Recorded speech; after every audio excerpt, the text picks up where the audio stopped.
All right, next, I'd like you to do a little test. And what you can do is pause the video right now and with the screen up, and I'd like you to ask somebody else, somebody in the house, somebody at work, ask them to describe the gray that's on the screen and see what they say. See if you get a uniform answer. See if people say it's light gray, it's dark gray, it's medium gray, it's polka dot gray. I don't know what they'll come up with.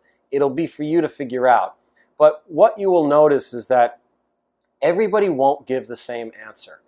And that's because when we see things, the way that we see them is relative to what's around them. So different from the way that, say, an Adobe engineer needs to think about gray, engineers are always trying to come up with empirical solutions so that they can say, this is gray, that's the type of gray it is, we have a numerical value that's attached to it, and it's fixed. That's great for calibrating screens. It doesn't work for taking pictures, though, because whether something is light gray or dark gray is dependent on what's around it and what's in it.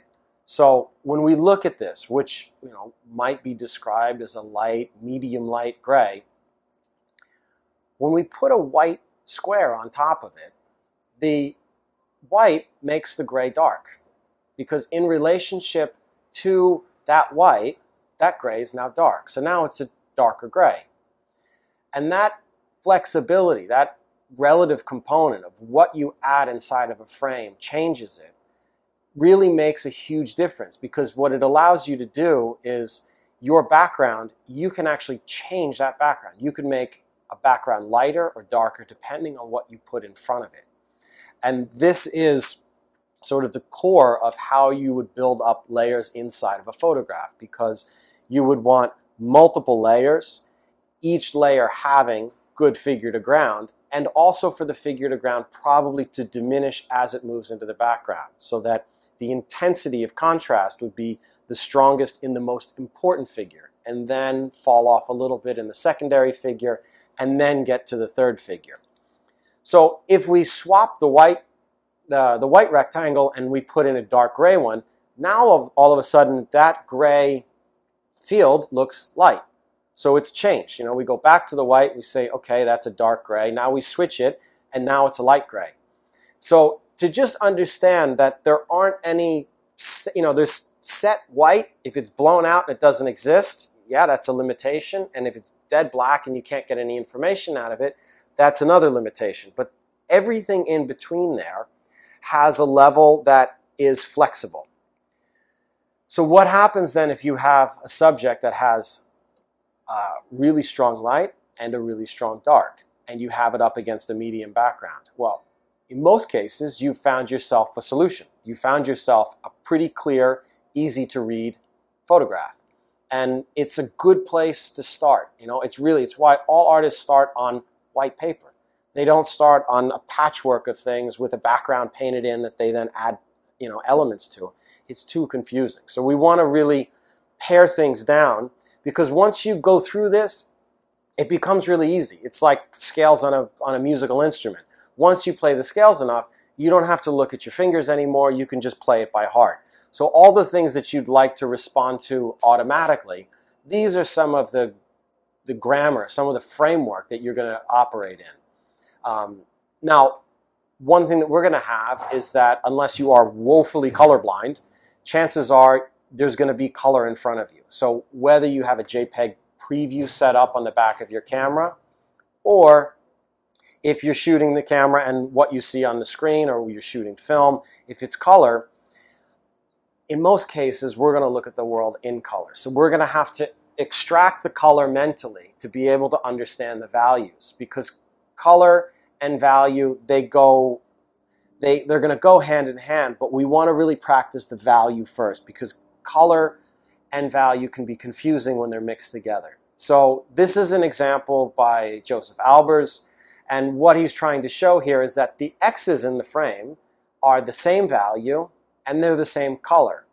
But what he's done is, by changing the backgrounds, it makes the X seem lighter or darker, so that the X on the left is actually lighter in value because it has a dark background. On the right-hand side, it looks darker in value, but that's because it has a light background.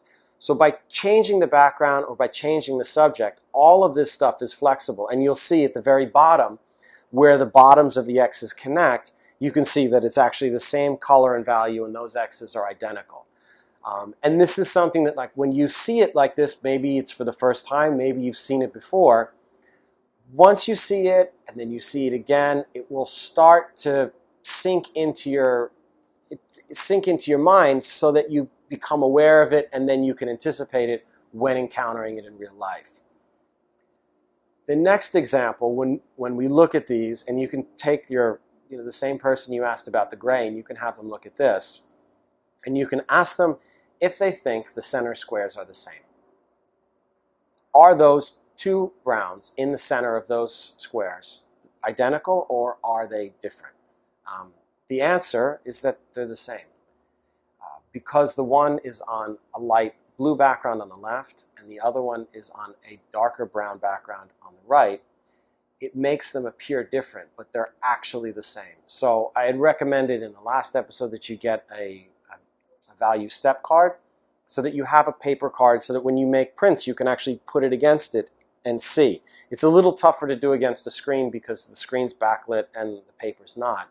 But it's just to demonstrate that what looks maybe dark gray in an image, what looks white, what looks light gray, all of these things, when you put a white actually up against the flesh tone of a person, you'll see that even a real intense highlight may not be white. It may actually be a lighter gray. So you just want to become kind of aware of the value map across the board so that you can identify and pick and choose and move these things around in a way that it's totally up to you. And one of the things that I hope by the end of the series we will have sort of put together is that we'll have a mutual language so that we can talk about blacks and whites, but it's helpful if we understand them as values. Because if I talk about the values in a picture and you talk about the values in a picture, if we're speaking the same language, it makes it a lot easier to communicate and describe the pictures. Otherwise we're left to, what do you think of the picture? You get a like, you get a thumbs up, spectacular. I mean, you get every other adjective that exists in the dictionary thrown at your photograph, good, bad, or indifferent. But it doesn't actually help us communicate about them. So that if we have figure to ground as a concept, we can say the figure to ground on the main subject is pretty good, but the figure to ground on the secondary subject isn't as strong. This gives us a common language so that photographers across the world in different sections of arenas can have some sort of cohesive language. Because as I've read photography books, composition books, magazines, everything, there are some overlaps, but really, like, the blacks to the whites, like, we'll refer to it as the value, and the figure to ground, this applies whether it's a building or a car or a person or a flower. It doesn't really matter, but it's going to help us as we work together, and it will help you as you're working with your other photographer friends so that you guys can each give helpful criticism to say, like, actually the figure to ground on the secondary figure, it's a little too strong. I would bring the dark, down a little bit so it's a little more neutral gray, and then it's descriptive assistance that really works. So we looked at how we can squint and do this, how we can turn a picture upside down and do this. And these are also exercises that you can be trying out in museums and galleries so that when you look at work, you can look at it and say, like, wow, the figure to ground in a Rembrandt is actually really good.